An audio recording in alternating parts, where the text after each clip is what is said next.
ফাইজলামি করবার সুযোগ কিন্তু নাই। তারেক রহমান সম্পর্কে অবশ্যই সমালোচনা করবার অধিকার আছে সবার রাজনীতি হিসাবে, কিন্তু তারেক রহমানকে অথবা কোনো রাজনৈতিক দলের নেতাকর্মীকে হেয় করে কথা বলার কোনো রাইট নাই।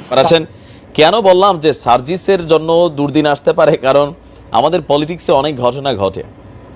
এই মুহূর্তে বিএনপি এবং জামাতের যদি কাউকে আমলে নিতে হয়, সেটা নেওয়া উচিত সার্জিসকে, হাসনাতকে।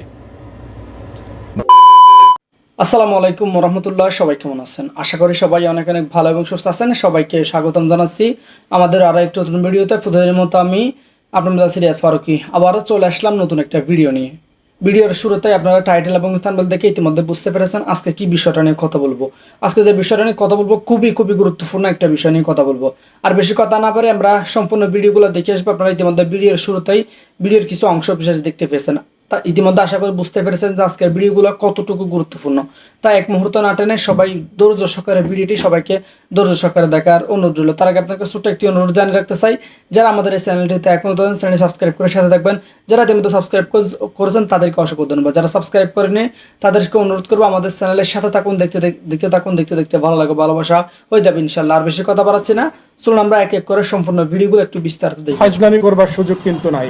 তারেক রহমান সম্পর্কে অবশ্যই সমালোচনা করবার অধিকার আছে সবার রাজনীতি হিসাবে, কিন্তু তারেক রহমানকে অথবা কোনো রাজনৈতিক দলের নেতাকর্মীকে হেয় করে কথা বলার কোনো রাইট নাই। তারেক রহমানের ব্যাপারে একজন সমন্বয়ক বলেছেন যে উনি ছাত্রদের ভাষায় নাকি কথা বলছেন। প্রশ্ন হচ্ছে, দেশের সবচেয়ে গুরুত্বপূর্ণ রাজনৈতিক দলের সবচেয়ে সিনিয়র নেতার ব্যাপারে কথা বলার ক্ষেত্রে সবাইকে খুব সতর্ক হতে হবে। হাসনাত আবদুল্লাহ থেকে শুরু করে সকল ছাত্র সমন্বয়ককে বলছি, তোমাদের এই আন্দোলনের সাথে তোমরা 3 সপ্তাহ আন্দোলন করো নাই। এই আন্দোলন বাংলাদেশের গণতন্ত্রকামী মানুষ গত 17 বছর থেকে করেছে। একটা স্ট্যাটাস দেখবেন আসে বা অনেকে কমেন্টে লিখেন, বুঝলে বুঝ, না বুঝলে তেজপাতা। তা এই বক্তব্যগুলা যারা বোঝার মতন মানুষ, গিলু আছে কম বেশি, তারা বুঝতেছেন, আর যাদের মাথায় গিলু টিলু নাই তারা লাফাচ্ছে না, আরে ধুর এই না সেই না হালকা। তবে আপনাদেরকে একটা তথ্য দিয়ে শুরু করছি ভিডিওটা। গেল 2023 সালের অক্টোবর মাসে বাংলাদেশে একটা রাজনৈতিক দলের আবির্ভাব ঘটেছিল, মানে একটা সংগঠনের, গণতান্ত্রিক ছাত্র শক্তি। 2024 আগস্টের 5 তারিখ তাদের এই সংগঠনটার মাত্র 10 মাস সময় সম্ভবত হয়েছিল। আগস্ট, সেপ্টেম্বর, অক্টোবর 10 মাস। এই 10 মাসে 16 বছর যাবৎ ক্ষমতায় থাকা একটা রাজনৈতিক দলকে উপড়ে তুলে ফেলে দিয়েছে। আর এই টিমটা কারা জানেন? আজকের দিনে আপনারা যাদেরকে সমন্বয়ক দেখছেন তারা বিচ্ছিন্ন কেউ না, তারা প্রত্যেকেই সেই গণতান্ত্রিক ছাত্র শক্তির টিম মেম্বার। আসিফ মাহমুদ বলেন, নাহিদ ইসলাম বলেন, সার্জিস বলেন, হাসনাত বলেন, নুসরাত তাবাসসুম বলেন, বা এখনো যে আরও যারা আছেন তারা সবাই কিন্তু এই পার্টিটারই অংশবিশেষ। তাহলে দেখেন, মানে এটা কেমনে সম্ভব হলো? আর পৃথিবীর কোনো দেশে এই ইতিহাসটা আছে কিনা জানি না, যে তারা একটা সংগঠন তৈরি করলো, তবে তারা দীর্ঘদিন অ্যানালাইসিস করেছে। বৈষম্য বিরোধী এই যে নামটা এমনি এমনি আসে নাই। আমরা ভাবছি আন্দোলনের সময় এক একজন এক এক জায়গা থেকে আসছে, সবাই ঢাকা ইউনিভার্সিটির ছাত্র হয়তো, কিন্তু এখন দেখা গেল কি তারা অনেক দিন আগে থেকেই একটা টিমের সাথে কাজ করছেন। সো এই টিমটারে হালকা নেওয়া। এবার আসেন, কেন বললাম যে সার্জিসের জন্য দুর্দিন আসতে পারে, কারণ আমাদের পলিটিক্সে অনেক ঘটনা ঘটে। এই মুহূর্তে বিএনপি এবং জামাতের যদি কাউকে আমলে নিতে হয়, সেটা নেওয়া উচিত সার্জিসকে, হাসনাতকে। বৈষম্য বিরোধী ছাত্র আন্দোলনের এই দুই রত্ন, সার্জিস ব্যাকগ্রাউন্ডের ছাত্রলীগ, এটা মনে রাখেন, ছাত্রলীগ মানে একটা এক্সট্রা কোয়ালিটি আছে, বুলেট টাইপের হয়। আর এই পোলারের দেখে মনে হয় এটা বুলেট। তবে এই বুলেট এখন যেহেতু বৈষম্য বিরোধী ছাত্র আন্দোলনের একটা প্রধান পোস্ট হোল্ড করছে, তার যে বক্তব্য, তার যে ভাষা বা তাদের যে কথোপকথন, সেখান থেকে স্পষ্ট মেসেজ, ডক্টর ইউনূস সাহেবের সরকার একটা লম্বা সময় থাকবে।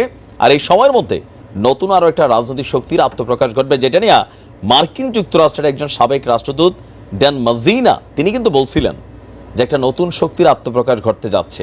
আর এইটাই হচ্ছে সেই শক্তি। এদের মধ্যে তারা জাতীয় নাগরিক কমিটিও তৈরি করেছে। এখন এই সকল অ্যাক্টিভিটিসের পর তাদের যেটা প্রধান কাজ হচ্ছে, যেই শক্তিগুলো মাঠে আছে এগুলা যে পারফেক্ট না। যেমন তারা বলতেছে এক স্বৈরশাসকের হাত থেকে আরেক স্বৈরশাসকে দেব, এক চাঁদাবাজদের হাত থেকে আরেক চাঁদাবাজদের। আর আমাদের যে দলগুলো আছে, জামাত ইসলাম ছাড়া বাকিরা কিন্তু চাঁদাবাজির ব্যস্ত হয়েছে, দেখাও যাচ্ছে এগুলা, মানুষ এগুলো দেখছে, ফেসবুকে রিয়েকশন হচ্ছে। এই জিনিসটাকেই কাজে লাগানোর জন্য চেষ্টা করছে, আর এই বিষয়গুলোকে ফোকাস আনার জন্য চেষ্টা করছে।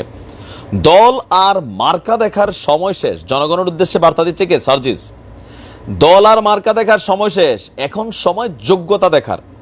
বেসিক্যালি এইটাই তো হয় আন্তর্জাতিক দেশে রাজনীতিতে। উন্নত দেশে এটাই হয়। আমাদের দেশে শেখ পরিবার হইতে হবে, জিয়া পরিবার হইতে হবে।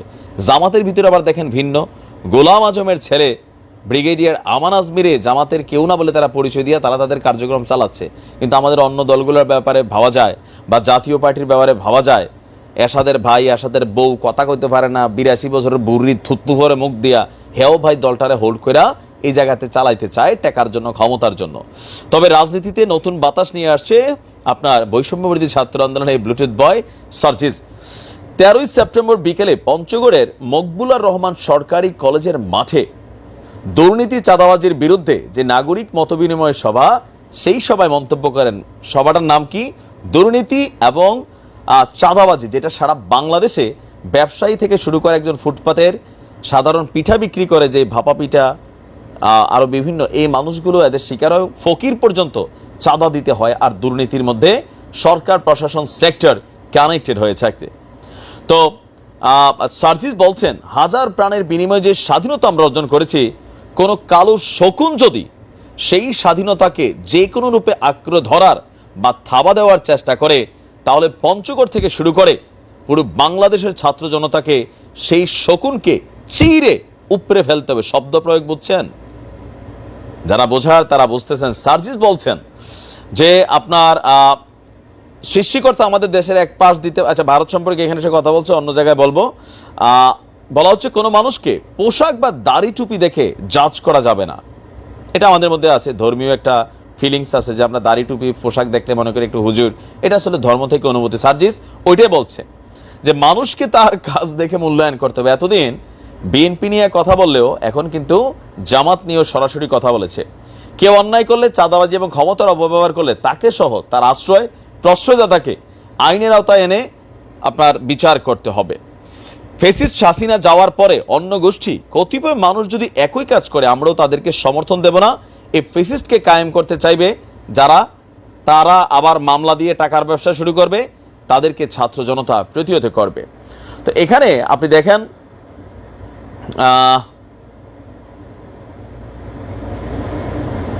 এখানে অনেক কিছুই এই ছেলেটার মধ্যে যা বলছে, প্রত্যেকটা মানুষ যা শুনতে চায় বেসিক্যালি এই কথাগুলাই বলছে। মানে মোট কথা হচ্ছে বিএনপি এবং জামাতের জন্য সার্জিস একটা হেডেক হয়ে দাঁড়াবে আর কয়েকটা মাস পরে। তো যেই নমুনা, এই পোলা জানি বেশি দিন বাঁচে কিনা, আবার অন্য কোনো দল বা অন্য কোনো পক্ষ ভারতের হইতে পারে সামহাও এই ছেলেটা নিয়ে শেষ করে দেয়, তখন আরেকটা শক্তি এখানে রাজনৈতিক খেলার সুযোগ হয়ে যাবে অনেক কিছু। কিন্তু এই ছেলেটার জীবনের নিরাপত্তা নিয়ে আমি নিজেই শঙ্কিত আছি তার বক্তব্যের কারণে। কারণ সে যখন বক্তব্য দেয়, আপনি দেখবেন ভারতরে ছাইড়া কোনো কথা বলে না। বিএনপি, জামাত, আজকে জামাত সহ ধরছে, তো সব দলের বিরুদ্ধে তার অবস্থান।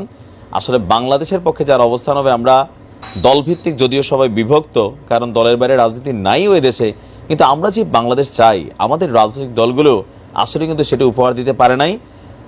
এই যে দেখেন সরকার পতনের পর অনেকগুলো মামলা হচ্ছে, আমি গতকালকে ভিডিওতে বলছিলাম।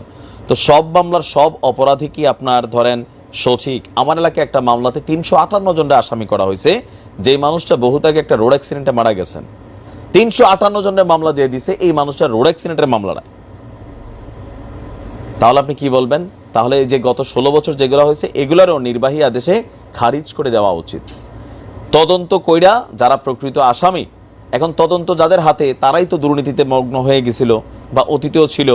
এখনো দেখেন বিভিন্ন থানায় আপনি ঢুকে দেখেন, বিএনপির নেতাদের দেখলে ওসি সালাম দিয়ে ফেলে, কারণ তারা ভাবে স্যার আসলে স্যারের খেদমত। এই যে গোলামির মেন্টালিটি ঢুকে গেছে সব জায়গায়, পুলিশ প্রশাসন, এলাকার মধ্যেও, দোকানে হাটে ঘাটে, মানে এরকম দৃশ্যটা দেখতেছে। তো এটা তো আরেকটা বাংলাদেশ আনতে পারবে না, একটা টু আরেকটা। ওই যে চরমোনা একটা কথা বলছে, আওয়ামী লীগের পরে বিএনপি আসে, বিএনপির পরে ঘুষখোর কি বন্ধ হয়? ঘুষ খাওয়া বন্ধ হয় না, সাদাবাজি বন্ধ হয় না, জাস্ট চেহারাটা বদলায়, দলটা বদলায়, পোস্টারটা বদলায়, কারণ নীতিটা বদলাচ্ছে না। নীতিটা বদলাবে কে? কোনো রাজনৈতিক সরকারি নীতি বদলাবে না, প্রতিহিংসা পরায়ণতেই দেখাবে। তো সেই ক্ষেত্রে 53 বছরে এমন ঘটনা প্রথম ঘটেছে বৈষম্য বিরোধী আন্দোলনের মাধ্যমে। আমরাও চাই যে যে দলই করি ভাই, আপনি একটা দল করেন, আমি একটা দল করি, সমস্যা নাই তো, ভালো কাজ দিয়ে প্রতিযোগিতা করি। আমার দল ক্ষমতা থাকলে আপনারে দৌড়ামো, আবার আমি আমার দলের নিয়ে কথা কইতে গেলে আমি মামলার আসামি হয়ে যাবো, কারণ দ্বিমত প্রশ্নের সুযোগ নেই। আপনি আপনার দল নিয়ে কথা কইতে গেলে আপনারে এলাকাগতভাবে নানান ঝামেলায় ফেলা হবে। এগুলোর তো অবসান দরকার। রাজনীতি হোক দেশের জন্য, রাজনীতি হোক মানুষের জন্য, জনগণের কল্যাণের জন্য। প্রতিপক্ষকে দমন করে না, প্রতিপক্ষকে আমারই তো ভাই, আমারই তো এলাকা, আমারই তো মানুষ। তবে সার্জিসের এরকম অ্যাক্টিভিটিজে যে কোনো সময় তারা নাই করে দিতে পারে একটা তৃতীয় পক্ষ। ছেলেটারে প্রোটেকশন দেওয়া দরকার। আসসালামু আলাইকুম। তো প্রিয় দর্শক, ভিডিওগুলো দেখে আপনাদের মতামত জানিয়ে ফেলেন দ্রুত কমেন্টে, আর এই ভিডিওটি সম্পর্কে আপনার মতামত জানাতে ভুলবেন না। দেখা হবে অন্য কোনো ভিডিওতে, ততক্ষণ পর্যন্ত ভালো থাকবেন, সুস্থ থাকবেন। আমাদের চ্যানেলটি নতুন থাকলে চ্যানেল সাবস্ক্রাইব করে সাথে থাকবেন। দেখা হবে অন্য কোনো ভিডিওতে, ভালো থাকবেন, সুস্থ থাকবেন। আল্লাহ হাফেজ।